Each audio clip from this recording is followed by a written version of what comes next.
Welcome to the Coworking Values Podcast. I'm Emily Breeder. If you're a community manager struggling with reaching your audience, our latest offering is designed for you. In this 3-month cohort, we will help you build your community, learn practical strategies, and stay motivated with personalized guidance. Join us to transform your workflow and strengthen your community management skills. Look in the description of this podcast for more information on how to sign up. And now, here's a word from our sponsor. Hi, this is Francesca from Virtual Headquarters here. We support co-working spaces throughout the UK and in Europe soon by promoting virtual office revenue for them. Not only that, but we offer to promote your co-working and your meeting room spaces to all of our clients throughout the UK. And the best bit is, we don't take any brokerage cuts.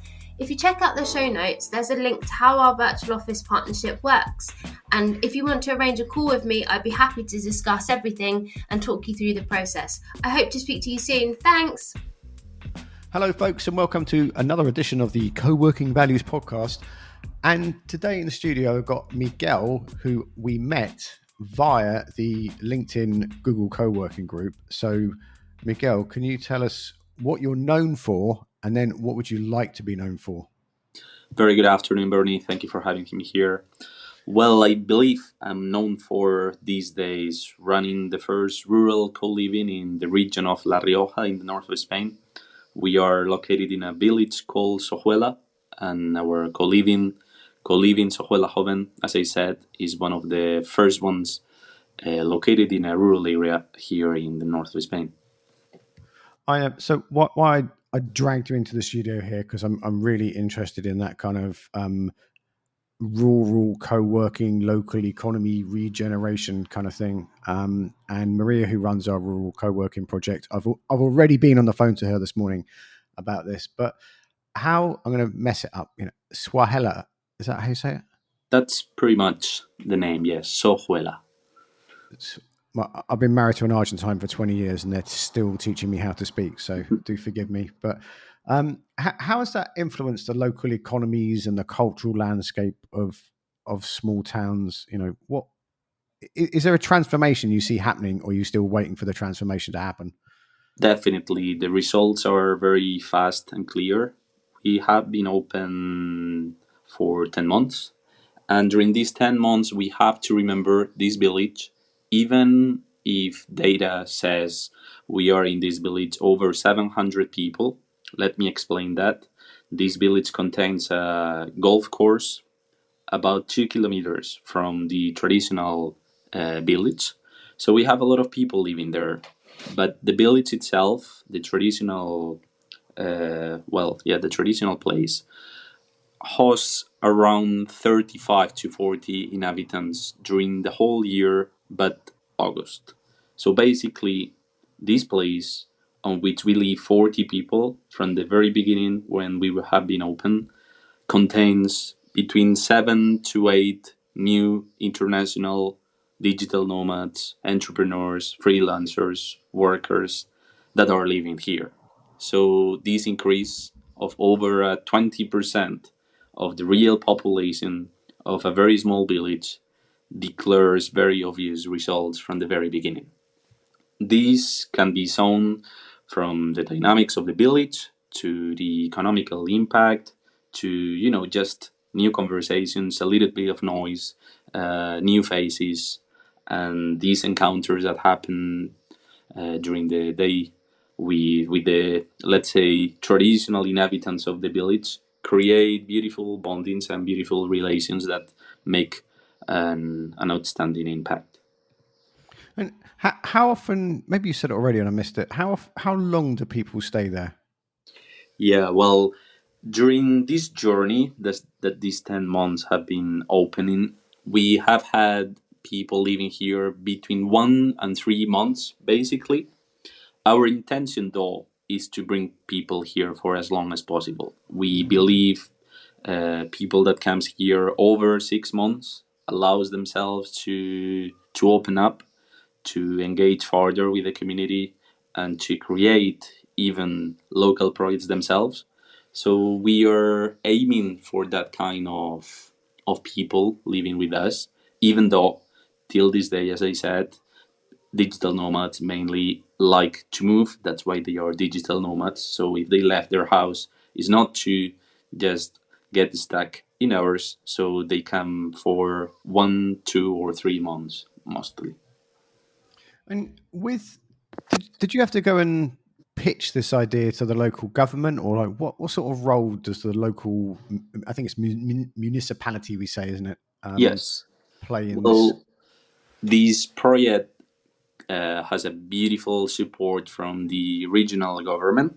We are here thanks to a public funding call that is called Emblematic Initiatives to Fight Rural Depopulation in La Rioja region. So we got granted as an emblematic initiative to fight depopulation last year, which involves a certain amount of money and a certain amount of support and publicity. So thanks to that, we could engage faster with the municipality because we are, let's say, sponsored. We could engage with other initiatives that are happening in the nearby, and we could get the political support to get the investment and to, well, again, get some publicity and sponsorship to bring the first inhabitants to this co-living. So thanks to that, we definitely have the muscle that otherwise would make these beginnings way more difficult. So with the depopulation thing, because that's something I hear more and more in, I live in Galicia, and I've got to understand a lot more about how this happens in Portugal. Is this a new thing, or is it become even worse than it was, or are just people paying attention to it now? Well, it is definitely older than me. I'm 25, and we have been suffering this issue over 30 years now. The south of La Rioja, it is considered as part of what we called the Iberian Lapland, which means in the whole European Union there is only one place with less people, with less density than where we are, which is the Lapland region in Finland. We are not famous for having a horrible weather as they do, or we are not famous for having the difficult conditions they do. However, we do lack population, maybe for economic reasons, maybe for historical ones, or just because, well, the coastal areas of Spain got more momentum than the interior ones. However, as I said, this issue has been running over the last generations because we suffered this whole exodus from rural areas to the cities. We thought or we consider jobs, opportunities, development were to be found on those areas, as it happened worldwide in the UK, in France, in pretty much every country in the world is moving into urban areas. And you know what they say, that over 75% of the people will live in a city or a big city in the next 10 to 15 years. So this is something that's been running over and over. However, for some reason, young generations are getting some empathy or consideration with this issue because we see where big cities are going into, how to call it, into homogenization. So basically, all of them are looking every day more and more the same. And the only place where a proper lifestyle with health, with tranquility, and with a genuine culture, it is remaining in those rural areas that, however, are struggling to survive. So it is just a matter of awareness, I would say. Our parents left the village. Our grandparents are still there trying to remember what was that. And it is only those young people that are now to decide if we want to keep them or forget them forever. What did your grandparents do in the village? Well, as pretty much everyone else, they were working in agriculture and primary sector activities. And it was a pretty rudimentary economy where survival mode was very, very on. And yeah, agriculture, vineyards, wheat, and then some small handcraft and handmaking jobs in order to keep going on. And then did your parents carry on doing that, or were they like the first people to go to university or something like that? Exactly. That's the story of that generation. They went to high school, they went to university. For that, they needed to move to big cities nearby or even to the capital. And once they were there, coming back to a place with less opportunities and less resources was not an option.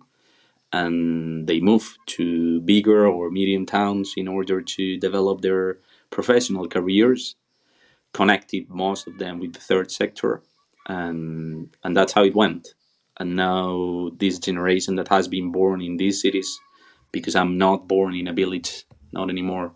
Well, we do have the decision to make of keeping this trend of populating even more cities and big cities, as it is happening and as it is the big trend still these days, or trying to move back a little bit and make this change happening of, well, coming back to the roots. I always think it must be a quite an easy sell to say, especially after the way the world changed, the way it was forced to change the way it would work because of COVID and remote working and internet connections, and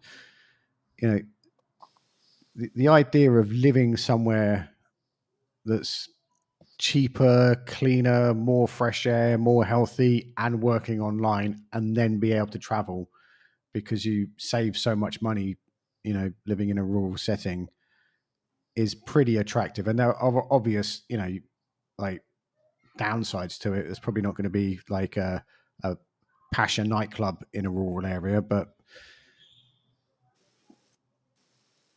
do Yeah, you feel like you're selling the dream still? well, we do defend two very important points here. First of all, we defend that anything that can be done in New York or London today can be done from Sojuela. As you said, thanks to technology and thanks to, well, traveling options as well, you can live in a rural area and develop any, and when I say any, I like to relate to the examples we already have here, like people working for Google or in climate consultancy or in the creation of new solar panels installations or in the organization of the Olympic Games in Paris this summer from a village. They were able to do it because anything that can be done in a big city can be done here thanks to technology. So it is a matter of perspective. And then what you said is also very important. It is cheaper to live here, but for us, that's not the strongest point, but the quality of life. So we don't want people to move to villages just because it's cheaper, but to offer them a reflection. How often do they do what they think they do, and how really often they do what they do? Let me explain that again. Many times we live in big cities and we say, no, I like to live here because we have an opera theater, or because we have cinemas, or because we have whatever cultural events. All right, but I would like to ask the public how often they really go to the cinema, or how really often they go to the theater, and instead, how often are or how likely they should maybe be closer to nature or have closer bonds with their neighbors or engage with the community in a healthy way, as it is getting more and more difficult in big cities. Living in a rural area doesn't mean to move forever or to be isolated from everything, just means creating closer bonds with people, creating closer bonds with nature, and whenever you need to, you can, of course, move back to the closer city or travel to the capital or to any European point or worldwide, because as we know, mobility is easier than any other time in the past. So, to open this reflection of really matters, what is really important, as for us, being in a healthy place, having, as you mentioned before as well, grown up vegetables close to our house, knowing our neighbors, taking care of each other, creating this community, and living just a little bit the system on which we live, where we are asking for individualism all the time. So instead of that, sharing and caring, as we like to say, sharing our Netflix account, sharing our cooking skills, sharing our abilities to help each other and to make sense of the time we have, for us makes completely sense. And it is the proposal we invite to everyone to reflect how do they live, if they really like to live in a city as they do, or if this choice they think they did is not a choice but just a trend they just followed. That is really, really true. I lived in London for about 30 years, and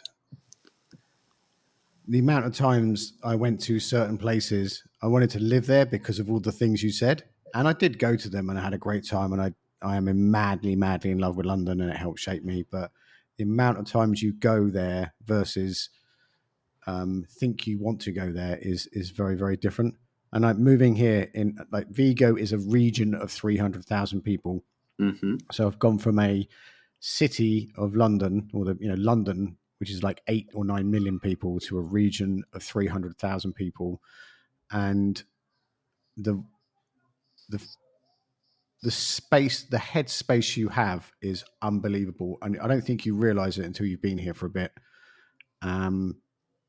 And it is, it's and you're closer to nature and all that kind of stuff.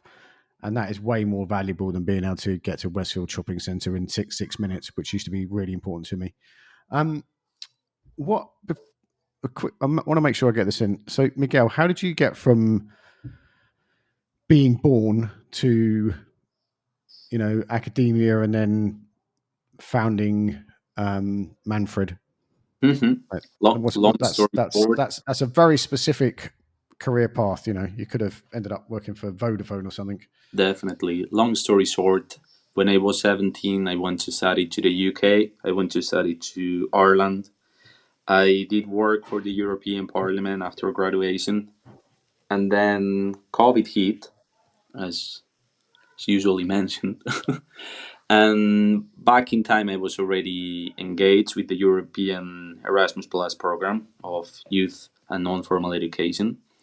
And it was demonstrated already back in time when we were organizing our first programs that the best location to organize any kind of educational program, youth development program, was a rural area due to those terms we mentioned before: nature connection, people's connection, and the tempo and the velocity of things is just the right for learning to happen in contrast to big cities.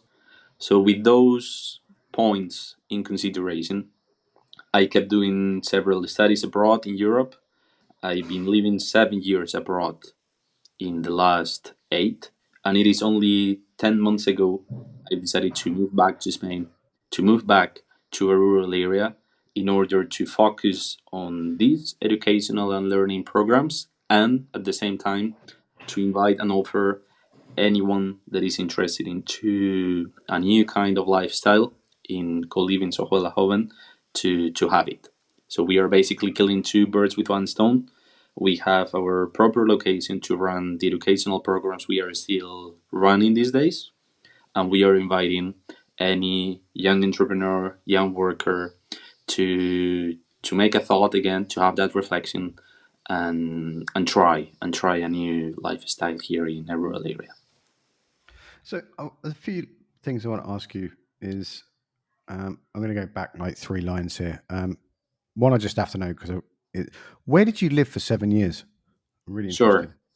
I will just say the places. First year of university, Swansea in Wales, then 2 years in Dublin, then Luxembourg, then the south of Italy, close to Amalfi Coast, then Lisbon, then Dublin again, then Poznan in Poland, and last year in Krems, Austria, very close to Vienna. And Yeah. that was just August 2023 when I moved, as I said, back to La Rioja, to Spain. that's a really lovely kind of portfolio of places to live. Dublin and Poznan, really enjoyed those cities. And what is because Erasmus is one of those things you hear everyone kind of says Erasmus a lot, and like what's why is it so great? Well, the popular known Erasmus is the one where you go 6 months or a semester to Italy or to Poland for your professional studies. However, the program is way bigger than that, and the one we work with is again non formal education, which means programs of about 1 week for whoever is intended to do it. You don't have to be studying, you don't have to be working, it doesn't matter. If you have 1 week and you're a young person, or you work with young people and you are interested in the topic, which is completely free to us to decide. So we do entrepreneurship, we do youth development, but we have done as well photography or yoga.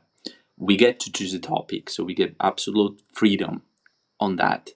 It offers you the opportunity to have these learning experiences fully funded, including the journey to come to the place and to to mingle with other 25 to 30 peers of your interest, which is indeed an amazing networking experience. And what's like? I mean, I know you're it's still in the middle of this, but like, what is your hope for like young people in Europe nowadays? Because it's a very turbulent time, and there's kind of a lot of hope and a lot of devastation, a lot of economic uncertainty. But you know, Well, that's a big being question. connected to the internet is a massive opportunity if you know what to do. I would say it is indeed very important to be connected to the internet, but at the same time, it is fundamental to remember the importance of human real connections. One of the main problems we are having as young generation is the isolation we suffer, the fake feeling of connectivity while we are lonely. So, so again, I would offer this open reflection and to think what really matters and to try to really engage with other peers nearby ourselves. One of the issues we have these days is mental health. Another one is, poverty, the lack of opportunities, this brain drain that bring us to, sadly again, because we are forced to do it, to big cities, because we have this belief that only in London, only in Dublin, only in Paris, this development, this success will happen. And I would say the solution is way closer than we think. So, chat with your peers, look back, check who is around you, and try to make some sort of community, association to help each other and to try to develop the area or the school, the location where you are might be way more impactful than moving and looking for answers outside or in the internet, while maybe the answer is way closer to where you are. I really like that.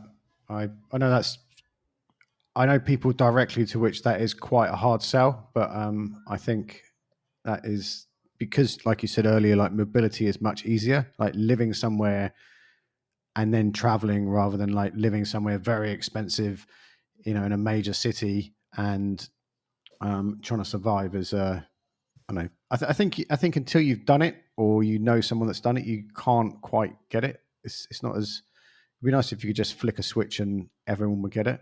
Just before we go, how, where you are now and what you're finding out about co-working and co-living in a rural context? How would I suppose I'm going to say like how would you like to see it happen, and then a little bit of like how do you think it's going to happen? Like in the next sort of 3 to 5 years. All right. So what I've been seeing these years or days is that Co-livings are happening very strongly in big cities, and that's all right for anyone that wants to try that. Life is basically phases or steps. So I'm not saying everyone should do what I'm proposing, but at least at some point of their lives they might be interested to try it. So with this trend again of big cities getting more expensive, more crowded, and co-living succeeding there, I do see a limit. While rural co-livings, when they are intended to be very people oriented, very community oriented, and they look for the rural development as a whole, they do not have any limit, because the amount of villages and the amount of culture out there that is in risk, it is definitely massive. So I like to see co-livings such as the one we are running here as core centers of the whole development of the region and of the village. We are a cultural center. We are a support center. We do offer help and a point of reference to basically everyone that is living here, to organize activities, to have a coffee, to have a certain space to come here to work, to study. We work as a public library as well, if you want to feel it that way. So I do see rural co-livings with a huge potential to develop those areas that are not as popular or are not as fancy as Lisbon or Venice or Mallorca might look like. But again, when we think about what really matters when we want to live, in the end, to have affordability, to have a nice group of friends, to eat properly, to have a good weather, we do have it as well here. That's really more important than being where everything happens. It is nice to go where everything happens every now and then, but you don't have to be there all the time. At least for me, that's very draining. So taking that tranquility and taking that peaceful might be a very important luxury in the future that not many will be able to have it. So, let's try to have it as more democratically as possible these days before it might be too late. The I think a lot of actually when I've started to say about co-living spaces in a city, very often people have gone, that's just like student accommodation, isn't it? And I see their point. It's very hard to say iron out the differences between a co-living space in a city and student accommodation, whereas a rural thing seems to have more quality of life attraction. Just before we go, what would really help you with your project now? Who are the people you'd like to connect with and attract to it? You mean like new future tenants? Future, absolutely, future tenants. Because I think with like one of the things I wanted to get in touch with you about is there's people who would love to go somewhere like, I'm going to say it wrong again, Sojuela Yeah, Sojuela and Joven, yes. Sojuela Joven. Sorry, I'm really No bad with problem. names. I'd love to go somewhere like that, and they don't know it exists yet because it's so new. So who, if like, who would be a really good fit to go there in the next few months? Sure. So absolutely, we are welcoming anyone, I would say rather young, so between 25 to 32, 35 years old. That's our preferred target. It can come from any country. We are having here an English house, so we have people from Slovenia, we have people from France, from Germany, from Ukraine. So people that wants to have an international environment, and people that has hopefully or preferably a personal project. We can see this as a job, as a book, as an artistic piece that is being created, as a personal adventure that is still to be created. We like to have a group of people that is genuine, that is interested and keen to open new things, to open new business, but at the same time to collaborate with again a genuine community of what we would say is just normal people, but these days on which image and aesthetics are so strong, they are getting more and more difficult to get. So just to be short, anyone that is a bit bored of being in the melting pot of Dublin, Lisbon, and wants to try something different, anyone that is always thinking about that project that thought 2 years ago to open but is still stuck into something, so is looking for help and support and a like-minded community, and everyone that wants to share a little bit more and have a real community. In our co-living Sojuela Joven, we cook for each other. We try to share our duties. We go on trips and excursions on a weekly basis. So we are not a shared house, but we are a second family or a shared community. So that's what we like to keep being doing. That's great. That was super interesting.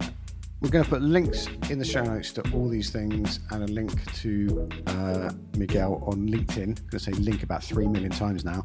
And also a link to the Rural Co-working Project will be there. And Maria, who runs that with Claire Carpenter, and we'll link to their stuff too. And also there's one other thing. And of course, the LinkedIn co-working group, where we're always inviting people to post about projects like we're having here. So please, in that, post interesting projects and ask questions and conversations. Don't just post 50% of co-working desks in, East London now, because that's not very helpful. But conversations, discovering each other and helping each other out is really, really important. So thank you for your time and attention today, and see you in the show notes.